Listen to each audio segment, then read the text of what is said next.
Venezuela se arregló, ahora está dolarizada. Venezuela está mejor.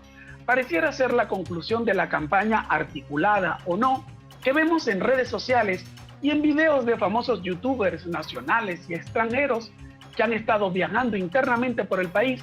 Y la gran pregunta es, ¿regresar ahora a Venezuela si es una opción para los más de 6 millones de migrantes venezolanos que huyeron de los rigores de la enorme crisis política, económica y social que golpeó el país en las últimas 2 décadas?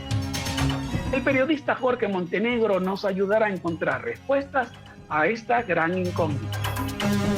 Boleto doble. Jorge Montenegro, bienvenido, Boleto Doble. Bueno, gracias Gerardo por la invitación y bueno, tiempo sin vernos. Así es, tiempo sin vernos, Jorge. Jorge, tú formas parte de los 28 millones de venezolanos que se quedaron en Venezuela y no salieron fuera de sus fronteras en búsqueda de oportunidades para ellos y su familia. Tú has campeado, como muchos, el torrencial de la crisis interna del país, que ha ido mutando cada año cual virus, al punto que llegamos a este 2022, en el cual nos han calentado las orejas a los que sí migramos sobre la posibilidad de que ese sueño de volver se pueda concretar. Y queremos escuchar de ti, Jorge, precisamente si eso es posible. ¿Se arregló la economía, la salud, la escasez de alimentos, la inseguridad, la escasez de gasolina? ¿Podemos ignorar quién sea el gobernante de turno, la política y vivir tranquilamente en el país? Bueno, Gerardo, yo viajé fuera del país para vacunarme contra el COVID. Fui a los Estados Unidos en junio del año pasado y casualmente la gente, estando en el primer mundo, ¿ok? Cabe destacar, me preguntaron lo mismo. Oye, Jorge, pero ¿cómo está la cosa en Venezuela? ¿Es eso cierto que se arregló, que se acomodó Venezuela, que se regrese? Y yo, obviamente, en un contexto de primer mundo, les tuve que ser completamente sinceros y decirle, mira, hermano, si tú te fuiste de Venezuela entre 2018 y 2019, vas a encontrar un país mejor que el que dejaste. Pero si tú saliste de Venezuela alrededor del año 2014-2015, vas a encontrar un país completamente destruido. Pienso que lo que queda en el imaginario nacional o en el imaginario del venezolano, porque si somos nación incluso fuera del país, es que en Venezuela no se trabajaba tanto y que además, como por ejemplo, tú que vives en Valencia, yo vivo en Maracay, estamos a 2 horas, hora y media, 45 minutos de las playas más paradisíacas del mundo, por ejemplo, y que íbamos los fines de semana. Eso tampoco se hace hoy en día en Venezuela porque el tema de la gasolina y el tema del transporte cambió todo las reglas de juego. Yo creo que podemos hablar incluso, Gerardo, de un reseteo. Por ejemplo, ¿yo por qué no me fui de Venezuela? Porque yo tenía amigos jóvenes, mucho más jóvenes que yo. Yo actualmente tengo 41 años, en ese momento tendría 35. Mis amigos rondaban los 30, 28 y ellos decían, yo me tengo que ir, pero parecía más una moda, ¿ok? Y yo lo entendía así. ¿Tú crees una moda, Jorge? Ya va, Gerardo, ya va, en ese momento. Pero a partir de 2017, cuando la gente se empezó a ir a pie y no en avión, ahí ya nosotros entendimos, los venezolanos, que la situación ya había llegado a otro nivel, ¿ok? Por ejemplo, tú y yo trabajamos para la misma empresa y te puedo decir que esa empresa en este momento a un trabajador más o menos de mi nivel, que era un nivel medio tirando, lanzando hacia alto, como diríamos nosotros, puede estar ganando $6 a la semana, por ejemplo. Entonces, trabajar para una empresa privada o pública, especialmente pública, no es negocio para un venezolano. Tienes que ingeniártelas, tienes que emprender, tienes que tener varios trabajos. Hay un estudio que se hizo recientemente que hacen con compañías, algunos son aliados comerciales, pues, de lo que es mi labor periodística, y muchos de ellos planteaban de que hasta el año antes de la pandemia, un salario promedio venezolano en empresa privada puede estar entre 30 y $50. En este momento está en $85 al mes. Con eso es imposible vivir en Venezuela. Por tanto, Venezuela se han establecido... Y me estás hablando, Jorge, disculpa, de profesionales. Porque, profesionales, por ejemplo, claro. Yo estoy ahorita en Colombia, el sueldo mínimo en Colombia son casi $300. Sueldo Exacto. Mínimo, no para profesionales. Entonces tú me estás hablando de $50, $80 para profesionales. Quiere decir que una persona que gane el básico en dólares todavía no le alcanzaría. No, entiendo que en ese $85 también estamos hablando de un promedio. Hay gente que puede ganar menos, ¿ok?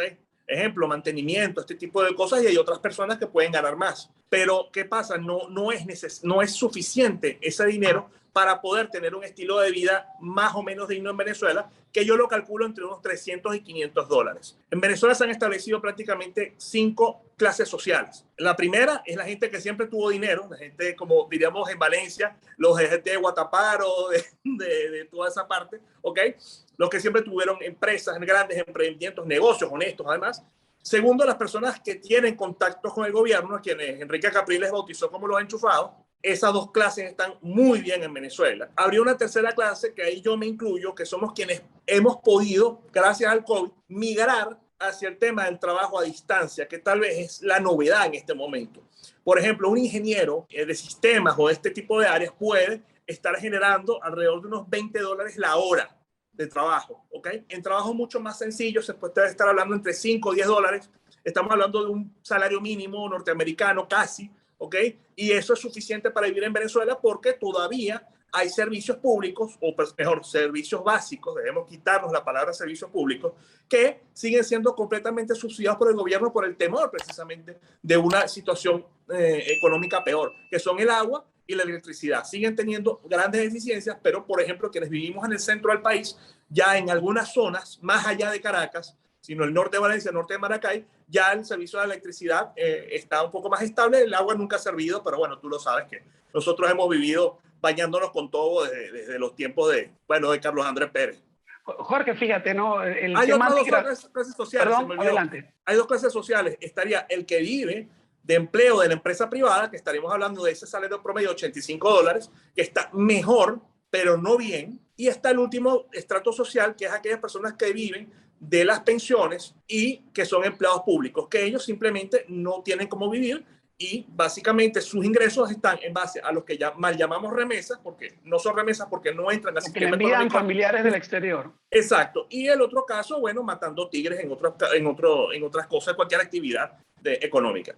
Porque fíjate, el tema migratorio, digamos que tuvimos olas a lo largo de estas 2 décadas casi ya de la crisis venezolana, ¿no? Digamos, primero fueron los ex de PDVSA, luego digamos que la gente iba migrando de manera más planificada, vendía su casa, su carro, todavía era rentable, tenía ciertos recursos y de repente salía fuera donde tenía algún familiar, algún contacto, emprendía, conseguía algún trabajo y le iba medianamente bien o muy bien para algunos. Pero luego ya esto del 2017 hacia acá, quizás desde el 2016, lo que vimos fue una estampida. Yo estoy aquí desde el 2018, estoy en una población del área metropolitana de Bucaramanga, donde pasan o han pasado nuestros compatriotas rumbo hacia el sur, hacia Perú. Yo, junto con otros vecinos, salíamos a darles alimentos, a ayudarlos un poco,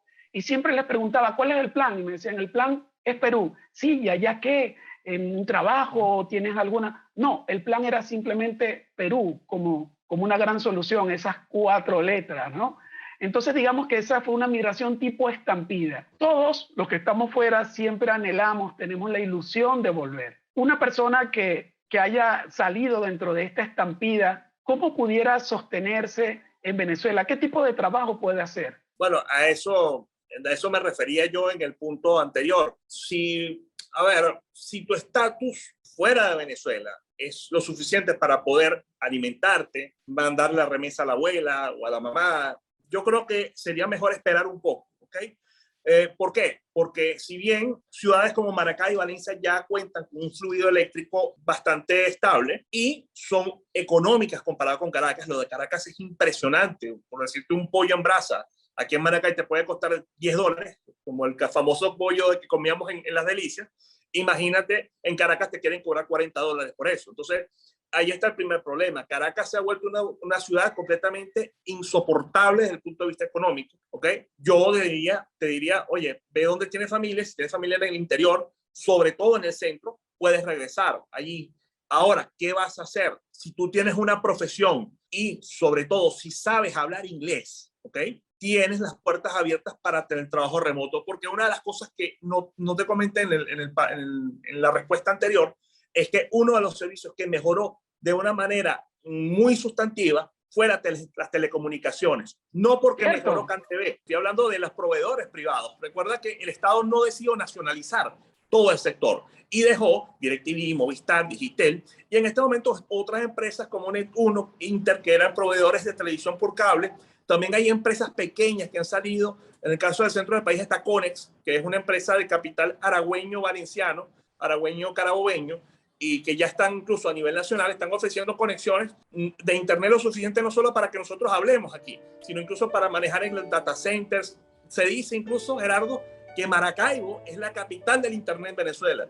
Se pueden conseguir conexiones de 3, 4, 5 teras y hay 12 proveedores de internet. Eso es porque dicen que precisamente ha sido por Colombia que se ha podido trasladar esa fibra óptica y que poco a poco esa evolución fue Maracaibo, Barquisimeto, Valencia, Maracay y finalmente Caracas. Entonces, en lo que es trabajo online, si tú estás capacitado, excelente, porque puedes trabajar desde la comodidad de tu hogar, seguir pagando algunos servicios regulares, regalados, ¿ok? Y también a la zona, porque el tema del transporte de Venezuela siempre ha tenido ese problema. Más allá de Caracas, las ciudades no tienen metros, no tienen sistemas de transporte público masivos y por tanto es importante vivir en un sitio donde tú a pie o en bicicleta puedas trasladarte para comprar alimentos porque la gasolina es muy costosa.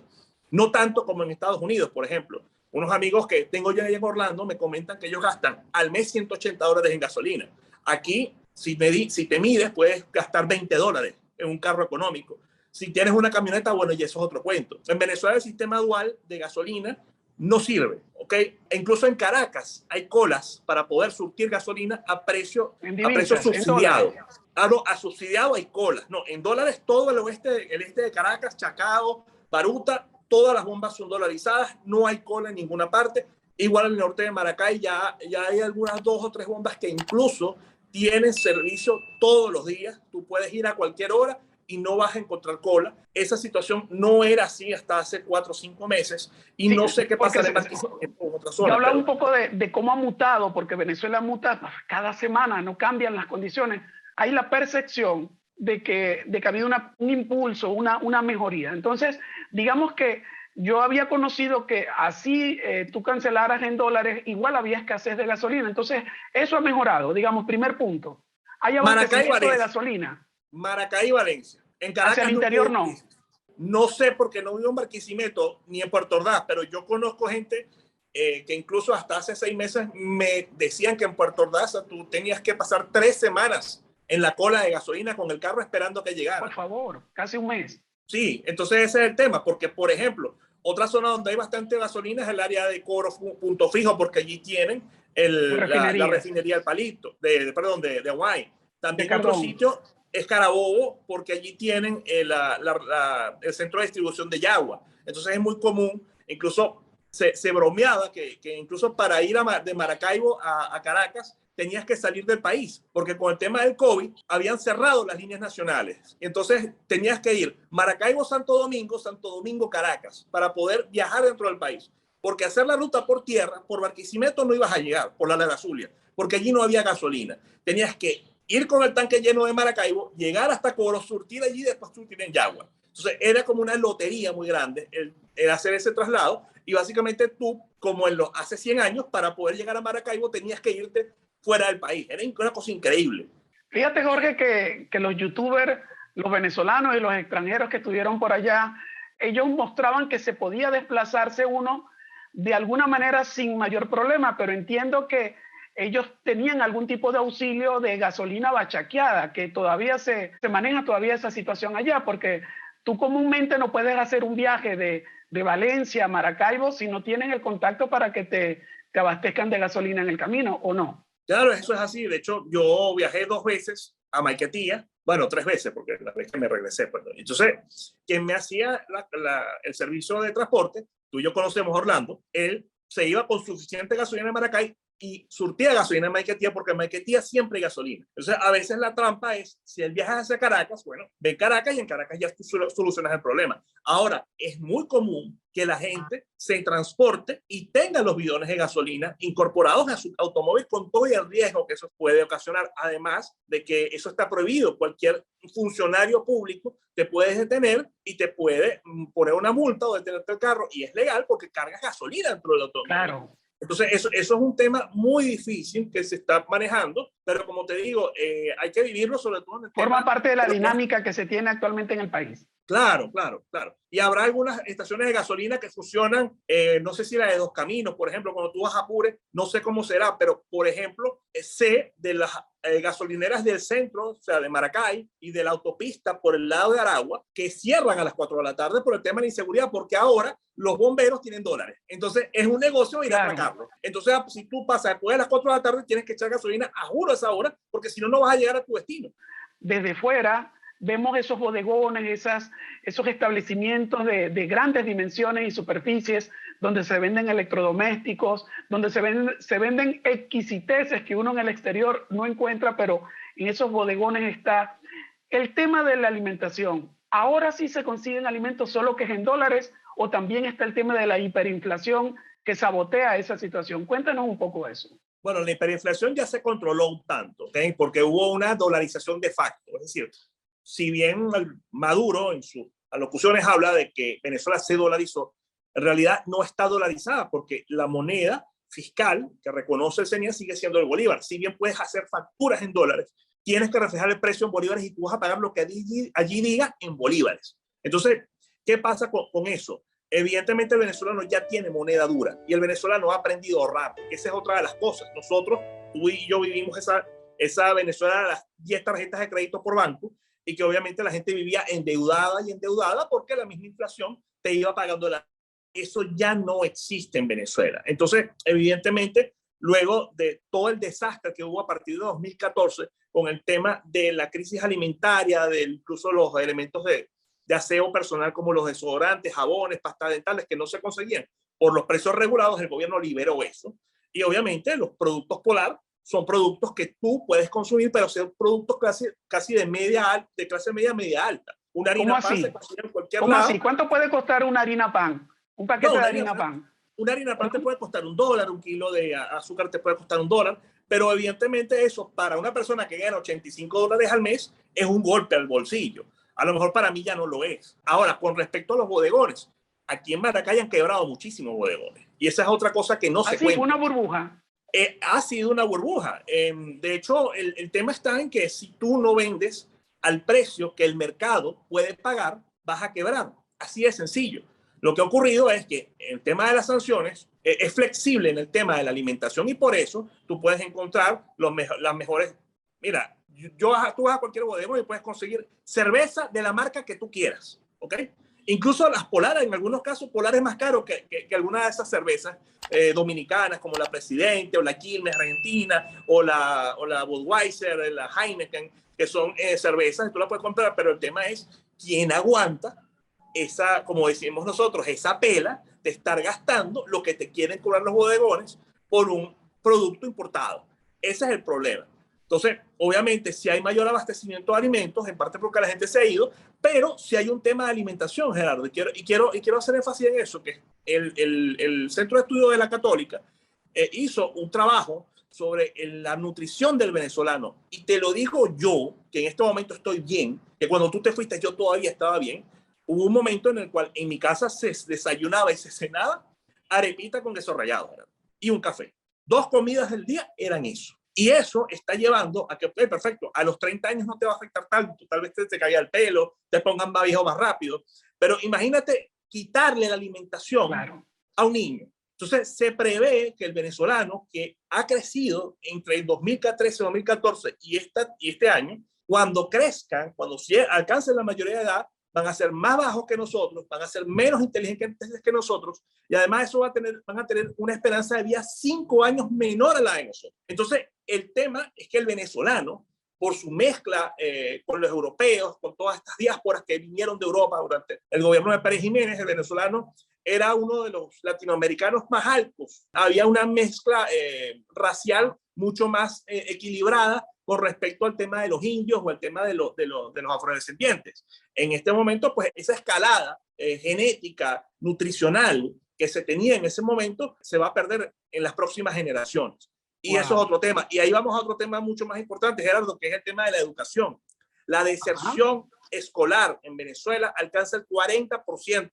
Jorge, me imagino que con el tema de la pandemia, sin tener internet, y pasar a la virtualidad cuando no se estaba preparado para eso, sobre todo en medio de la crisis venezolana, debió ser tremendo para el tema educativo allá en Venezuela. No, claro, es que no solamente es un tema que afecta a las universidades, porque en el caso de las universidades los profesores se fueron del país. Nadie, todas estas universidades autónomas que mantenía el Estado, pues obviamente los profesores se fueron en estampida, porque no había manera de continuar. Mi sobrina quedó para estudiar arquitectura y se tuvo que dejar la carrera porque no había profesores. Entonces ella no podía seguir perdiendo el tiempo. Y por otra parte, lo que son los niños, ¿a dónde iban a ir si no tenían internet? Si el profesor no estaba, digamos, educado para trabajar en internet, para trabajar en Zoom, para trabajar en Skype.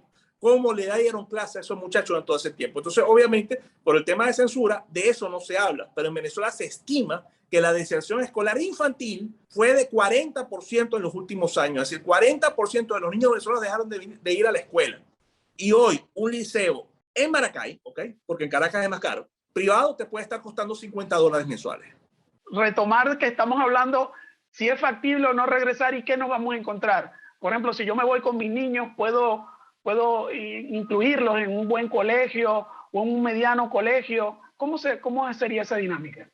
Bueno, primero que tus morochos no están de colegio y ellos están de universidad. Ya tienen 24 años, pero... Pero no, a ver, la oferta educativa privada a nivel superior sigue siendo amplia, ¿ok? Sigue siendo barata con relación a otros países, ¿ok? Yo creo que el punto está, Gerardo, es en cómo vas a hacer tú para generar por lo menos $1,000 al mes, $800, porque yo te digo, un mercado para 15 días en Venezuela sale en $80. Un mercado bien surtido, con carne, con proteína, con lo que sea, ¿ok? Pero cuando tú vas sumando y, oye, ese mercado de $80 para 2 personas, 15 días, 2 personas, ¿ok? Imagínate, 4 personas sería el doble. Entonces, tienes que ver primero es cómo tú vas a generar suficientes ingresos para estar encima de los $500, ¿ok? Eso es lo primero que tú tienes que ver. Segundo, ¿cuánto es tu carga familiar? ¿Cuántas personas se vienen contigo? O sea, ¿cuánto va a costar mantener a esas 4 o 5 personas en Venezuela? Y luego de eso, pues evidentemente, tú tienes la ventaja de que tienes tu casa, de que la electricidad sigue siendo gratuita, de que el agua sigue siendo gratuita, pero tienes que acostumbrarte a que ahora tienes que pagar transporte, tienes que pagar gasolina, tienes que pagar educación, porque la educación pública no existe en Venezuela, ni a nivel de Universidad Bolivariana, ni a nivel de Universidad Central, ni Universidad Autónoma. Eso se acabó en Venezuela. Aquí tienes que pagar para poder estudiar. Esa es una de las tantas realidades que tienes que ver. Hay que sacar bien las cuentas y entender que también Venezuela es muy dinámica. Esto que te estoy presentando ahorita puede ser completamente distinto a 6 meses. Claro, claro. Jorge, el tema de la inseguridad. Se habla que dentro de la migración que ha ido a otros países, se fueron las grandes bandas, ¿no? Delincuenciales de Venezuela. De hecho, la gente me preguntaba que si allá en Venezuela ocurrían asaltos en las tiendas. Yo les decía que no, porque no había efectivo, pero ahora sí hay efectivo, sí hay efectivo. Y en moneda dura. ¿Cómo está la dinámica de la inseguridad? Bueno, tú sabes que Aragua es mundialmente ya conocida por el tema de la delincuencia, por esta banda delictiva que es mucho más grande de lo que la gente sospecha, ¿no? Incluso a nivel interno algunos venezolanos creen que esta banda de Aragua es solamente roban carros en Turmero, y no, eso está expandido por toda Latinoamérica. Lo que ha pasado en el caso de Aragua, primero que la mayoría de la gente pudiente se fue. Entonces, ¿a quién vas a robar? Ahora está el tema del oro en Venezuela. ¿Y qué ha pasado? Que muchas de esas bandas no solo han migrado a Sudamérica, han migrado al sur de Venezuela, han migrado al arco minero. Entonces, sí hay una sensación de más seguridad, por lo menos en Maracay, porque obviamente el gran negocio de estas pequeñas bandas de delincuentes que tú conociste hace 10 años, en este momento son, digamos, delincuencia organizada como tal, y están donde el dinero está. ¿Y dónde está el dinero? El dinero está en las minas y está en los grandes negocios del tema de tráfico de estupefacientes. Y ahí es donde está la diferencia entre lo que tú conociste y lo que está pasando en Venezuela. ¿Está Venezuela mejor? No, pero creció la delincuencia y el problema venezolano ya no es un problema de Venezuela, es un problema continental. Jorge, la fuerza pública ha mejorado. Yo tengo un amigo que cuando yo vine a Colombia me decía, a la hora que tú vayas a preguntarle a alguien en la calle, pregúntale a un policía, porque se confía aquí en Colombia de que el policía es una autoridad, es un funcionario de respeto, ¿no? ¿Qué ha pasado con la fuerza pública en Venezuela? ¿Mejoró esa situación o simplemente digamos que la inseguridad mejoró porque las bandas han migrado o han tomado otro rumbo desde el punto de vista de su actividad delincuencial? No, bueno, una de las causas por las cuales Aragua se convirtió en el estado lamentablemente líder en delincuencia en Venezuela fue porque durante el gobierno de Rafael Icea, eso fue el año 2009-2010, le quitaron el seguro de salud a los policías. Entonces, ¿quién carrizo va a caerse a tiros como un balandro si tú no vas a tener cómo atenderte de salud en un centro privado, que son los que funcionan en Venezuela? Obviamente, ese problema se extendió a todo el país porque los sueldos de los policías no son buenos. Esa es la realidad. Tenemos una fuerza policial que vive del resuelve, y entre el resuelve está la matraca, está hacer trabajitos privados, hacer otro tipo de cosas que no necesariamente son legales. Y además de eso tenemos que sumar a la Fuerza Armada. En las colas de las bombas de gasolina, y quien garantiza la seguridad es la Fuerza Armada. Y es público, notorio y comunicacional cómo ellos cobran una parte para que te dejen surtir gasolina más rápido. Entonces, eso es un problema de que la seguridad, uno de los puntos más débiles, si el Estado venezolano no es tan fuerte como cuando estaba Chávez, uno de los puntos, digamos, de inflexión de la debilidad del Estado venezolano es en este momento la seguridad y los organismos de seguridad, porque no están ganando buen dinero, no están ganando lo suficiente para mantener a sus familias, y evidentemente los negocios por fuera son mucho más importantes que su trabajo, que es el de garantizar el orden público. Jorge, ¿y la salud? ¿Cómo ves tú eso desde tu perspectiva y lo que has podido tú evidenciar desde tu vivencia en Venezuela, porque tú no migraste? ¿Qué nos puedes comentar del tema de salud, tanto pública como la privada? Bueno, en el caso de la salud pública, ya hace 10 años, recuerdo aquella oportunidad en la cual yo tuve un tío enfermo en el Seguro Social, ya eso era una realidad.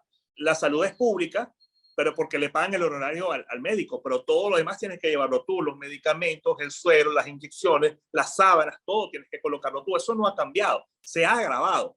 Yo tuve una de mis tías, necesitaba una transfusión de sangre, porque se debía hacerle una operación ambulatoria, nada grave, pero ella tenía un nivel de hemoglobina muy bajo, necesitaba sangre. Y fui al Banco Central de Sangre del Hospital Central de Maracay, y eso es un desastre, Gerardo. O sea, no hay manera, te dan unos tickets, nadie te dice dónde tienes que hacer la cola, qué hora tienes que llegar. Y además de eso, hay una crisis en Maracay reconocida de falta de sangre. No hay sangre para donación en los bancos de sangre. No existe. Entonces, ahí hay un tema muy grave que obviamente no ha salido en los medios de comunicación venezolanos por la situación que todos conocemos, pero evidentemente hay unos grises. Está el mismo caso de los infectados de COVID que admite el gobierno o admite el Estado nacional. Eso está muy por encima, en parte también porque el venezolano, a sabiendas de que el sistema de salud está tan en el suelo, la salud pública, no va a los hospitales, se automedica y se muere en su casa. Ahora, evidentemente con el tema de la vacunación, ya llegaron las vacunas chinas, las vacunas no sé dónde, ya en Farmatodo y en Locatel te puedes vacunar, ya eso está mucho más estable. Hay una fuerte presencia de los Omicron ahorita en Venezuela, mucho mayor de lo que admite el gobierno, pero con el tema de las vacunas ya la posibilidad de que eso genere en un deceso es mucho más bajo. Con respecto a la salud privada, hubo un momento en el cual los seguros no funcionaron, que fue porque no cubrían las altas cifras que implicaban una cirugía o una intervención. Claro, cuando a mí me roban mi carro, ¿te recuerdas? Eso fue en octubre de 2018, yo había pagado la póliza en enero de ese año. Lo que me correspondía a mí por el automóvil equivalía al precio de 2 Coca-Colas de litro.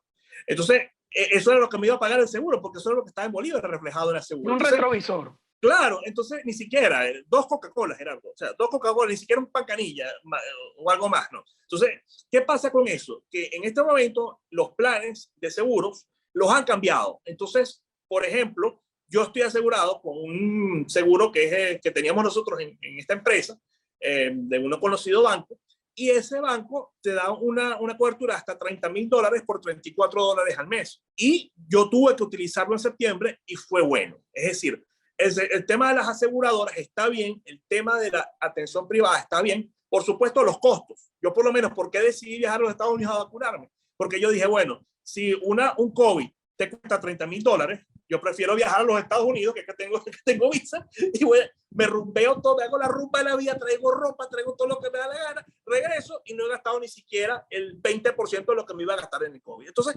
la salud privada sí ha mejorado. Tengo el caso de un amigo que vive en Houston, su mamá es de aquí de Maracay, se fue a visitar a sus nietos, cayó el COVID, cayó la cuarentena, cayó todo lo demás. La señora tiene 3 años en los Estados Unidos. Entonces la señora dijo, mira hijo, yo me quiero regresar a mi casa porque me hace falta mi casa, independientemente de lo mal que esté Venezuela. Y bueno, él tiene el temor de decir, mira, a mí me cuesta ahorrar $100 para mandárselos a ella para que coma, y con $100 ella no va a comer. Pero entonces seguimos hablando, conversando, tenemos mucho tiempo sin hablar, y yo le comento este sistema de este banco, que además, si tú pones un poquito más de plata, $50, tiene cobertura internacional.